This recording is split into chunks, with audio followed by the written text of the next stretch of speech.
Insurance policy provide, fire insurance policy किसके लिए cover provide करती है? आंसर क्या आएगा? Tangible assets. Next, standard turnover और एक्चुअल टर्नओवर का जो अंतर है उसे क्या बोला जाता है? क्या बोलते हैं? Short sale. Next, fire insurance policy is taken out to indemnity, किसकी क्षतिपूर्ति के लिए फायर इंश्योरेंस पॉलिसी ली जाती है?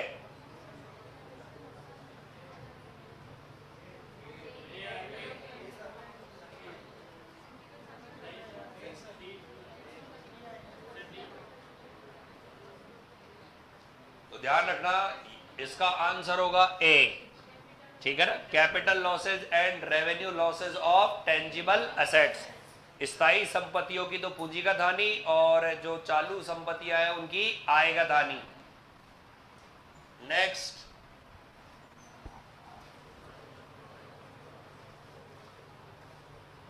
अब तो बता ही दो इसको।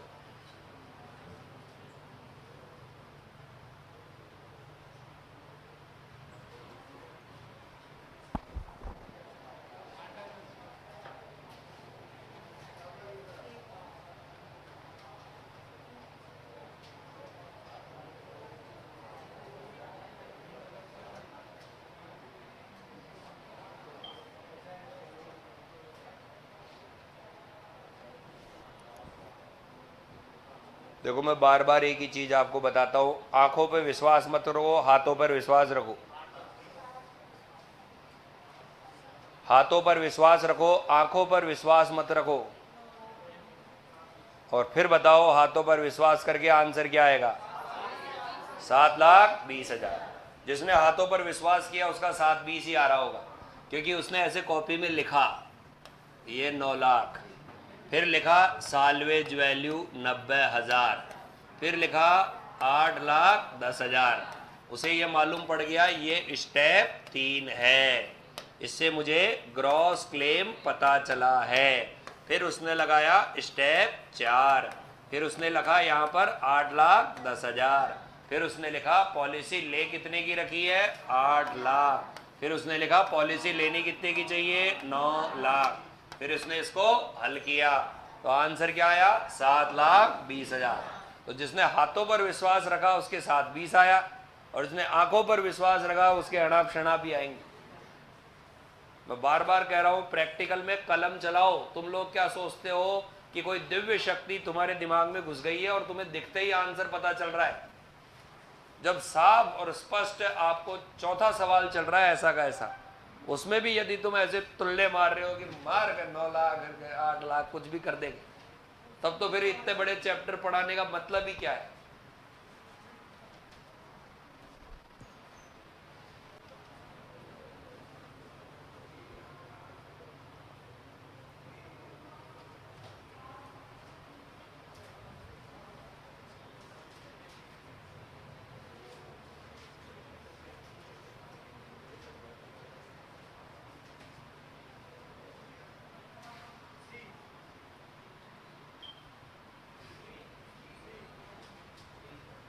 फिर वापस कह रहा हूं, हाथों पे यकीन करो, टुकर टुकर मत देखो इसे।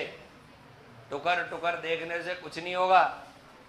औसत दर पूछ रहा है, 15 जोड़ो, 20 जोड़ो, 18 जोड़ो और 3 का भाग लगाओ। 20 और 15 35 और 18 कितना होता है? अरे कितना होता है? 35 है 53। नीचे डिवाइडेड बाय 3, भाग लगाओ। है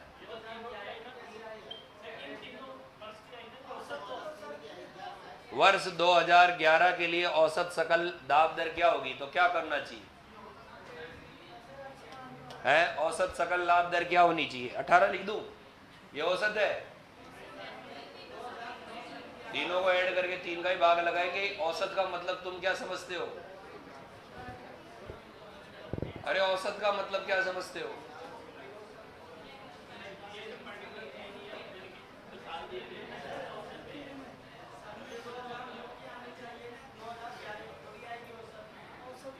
तो चलो 2011 की औसत क्या आएगी? नहीं नहीं, मैं ये नहीं कह रहा हूं, चलो आपके अनुसार उत्तर क्या है?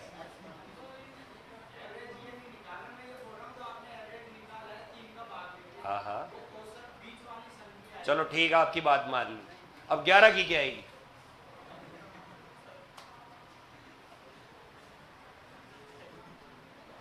मैं तो मान रहा हूं कि 9 की तो आप जो बोल रहे हो बिल्कुल सही है। अब 11 की क्या आएगी?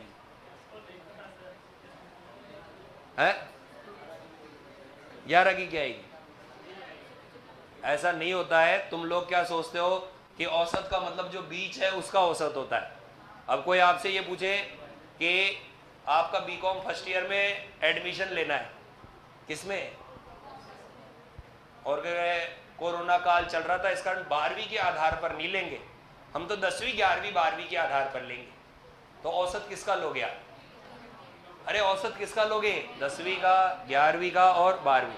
अब ये थोड़ी कहोगे वो ये तो 11वीं का निकला औसत, 11वीं का क्या निकला, ये 10वीं 11वीं और 12वीं का निकला। नेक्स्ट,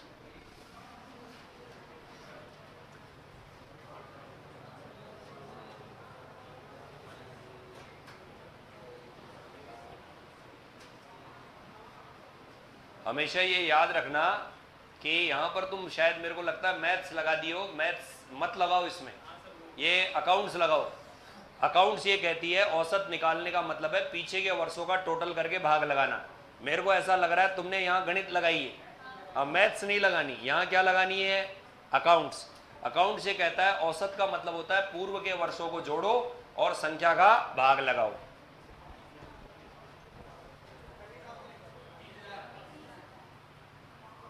फिर कई लोग इसको देख रहे हैं, अरे पेन चलाओ, पेन चलाओ, क्या होगा?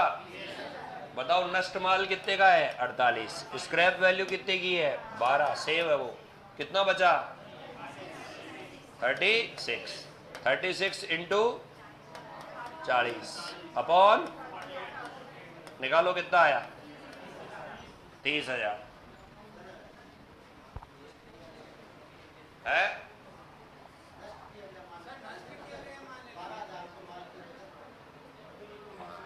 12,000 माल की बचत। हाँ, ये नष्ट माल है या आग से प्रभावित माल है? ये नष्ट नहीं हुआ, यही तो हिंदी में यही तो दिक्कत है, ऊपर भी पढ़ लिया करो। वैल्यू ऑफ गुड्स डेस्ट्रॉयड, इसका मतलब है जो आग से प्रभावित हुआ और उसको जले गले को बेचने पर कितना मिला? 12। तो बिल्कुल सही बात है, नष्ट हुआ माल कितना है? 48। लेकिन उस नष्ट माल को बेचने पर पैसा कितना मिला? तो कुल ग्रॉस क्लेम तो आपका कितना होगा? 36 ही तो होगा। अरे एक मोटरसाइकिल नष्ट हो गई, क्या हो गई? लेकिन कबाड़ी वाला निकल रहा था, कबाड़ी 12,000, तो बताओ लॉस तो कम ही हो जाएगा ना। नेक्स्ट,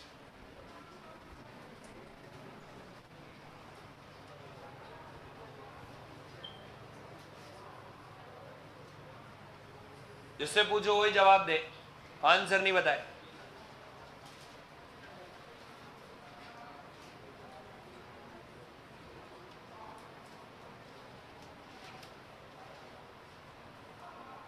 आप बताओ,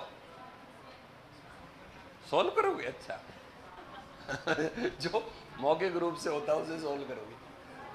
हाँ इधर बताओ कितना आएगा? क्या पूछ रहा है ये? Short cell. फार्मूला क्या होता है शॉर्ट सेल का? Standard minus actual. स्टैंडर्ड कितना है? 20।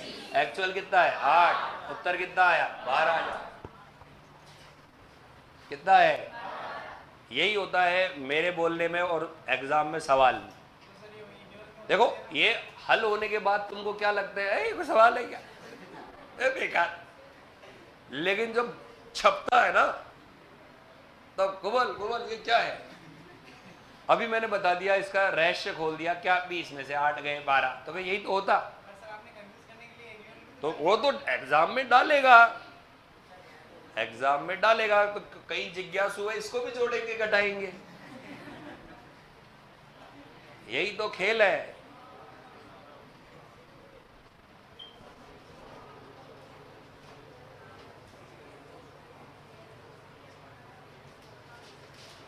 अब तो डर के मारे कई लोग तो वैसे ही लिखने लग जाते हैं टोकेंगे।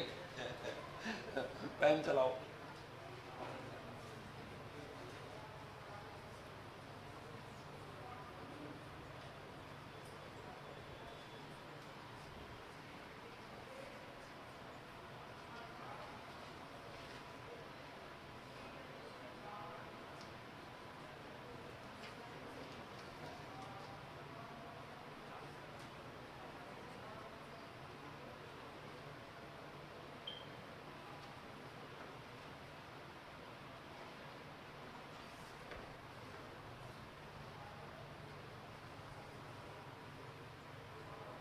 कैलकुलेटर से मत करो, हाथों से करो एग्जाम में। ABCD में ए,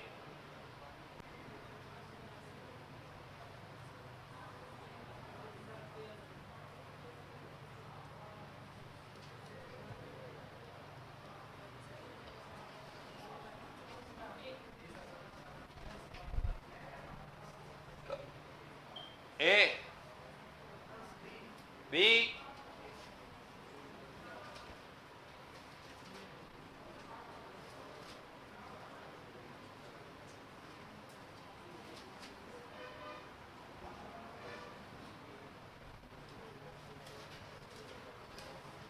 चलो इधर देखो।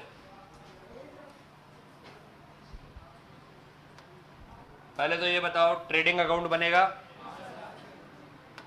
ट्रेडिंग अकाउंट में ये बताओ, अरे चल क्यों नहीं रहा ये?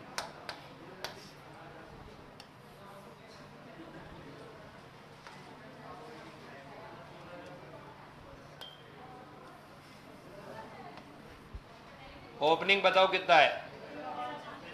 13,500। परचेज बताओ 82। सेल बताओ 1,20। सॉल्वेज को छोड़ दो अभी। जीपी रेट किस पर है? क्या पलटा देने की जरूरत है? काम चल जाएगा? पलटने की जरूरत है। रेट कौन सी वाली चाहिए? सेल वाली। 50% किस पर है? Cost per. तो सेल पर कितनी होगी? 1/3। तो प्रॉफिट कितना होगा? 1,20,000 इंटू 1/3 कितना होगा? 40। 1, 2, 3 को जोड़ो और 1,20 घटाओ। क्लोजिंग स्टॉक निकालो। कितना बचा? 16,000। ये 16,000 में से कितने घटा दो? 1,260। तो आंसर आ जाएगा 14,740। ऐसे मैं करवा चुका हूं सवाल आप।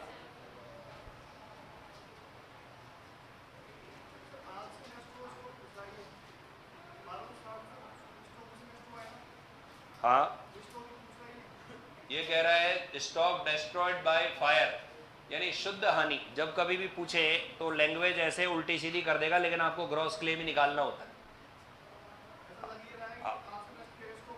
बिल्कुल इसमें लॉ मत लगाना, एग्जामिनर ऐसे ही पूछेगा, आपको ग्रॉस क्लेम ही लिखना है। हमेशा क्या लिखना है? Gross claim. और ये बनाया हुआ भी नहीं है, ये आप ये देखिए, ये सीए की पुस्तकों से लिया गया है और उनमें यही लैंग्वेज है। सीए इंटरमीडिएट की बुक्स में से उठाए हुए सवाल है। तभी तो ABC ही ऑप्शन, डी ही नहीं। तो जब वो ऐसे नाम छाप रहे हैं तो आप वाले तो कुछ भी छाप सकते हैं। नेक्स्ट।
इतना टाइम कैसे लग रहा है?